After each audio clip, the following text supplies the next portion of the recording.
Right, we're all plugged in. The socket to plug it in is just underneath and it tells you how much charge it needs. This was at 85 when I plugged it in and it's up to 90 already. So I'm just going to leave this another 10 minutes and then we'll get onto it. So here we go. We will take off the lid and fully charged. The first thing that you have to do is put your fruits in. So I have got 100 grams of mixed berries and mixed fruits. So we'll go in with those first. Now you can put ice in these if you want because it's got a function for ice. I'm not bothering with ice today. So that's my fruits just in there, and it says that this here is the fill line for fruit. Then I am going to add my protein powder. This was meant for strawberry, but I took the kids shopping with me. I got distracted and ended up with vanilla. So we're going to have a vanilla one today instead.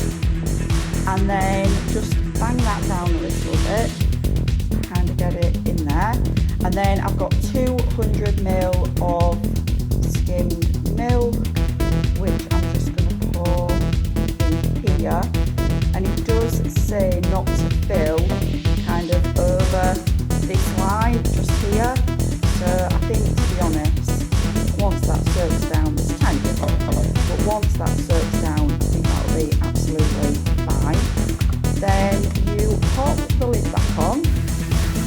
And it says to turn it upside down and give it a little bit of a shake and mix everything together. Now there's 3 settings on this. The first setting is just for squeezing fruit juice or vegetable juice. The second one is juice squeezing with crushed ice. And the third one is for fruits, crushed ice and other foods. So once we've done that, I'm going to switch it on to 3 and then good to go. Right, so this stopped after about 5 or 6 seconds, and when I've read the instructions it was user error. We didn't read the instructions properly. So what you need to do is you set it on to 3 if you're crushing ice or fruits.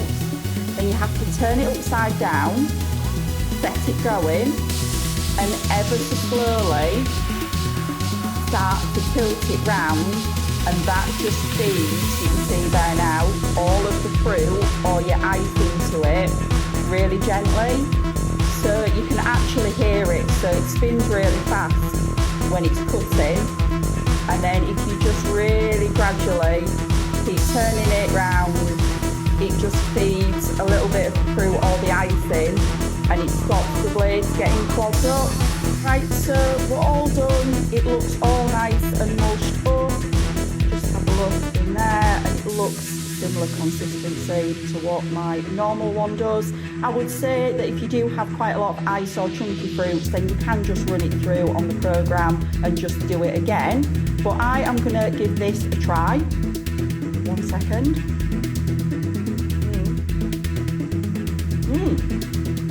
That is gorgeous. And it's not lumpy or anything. It tastes exactly like my other blender.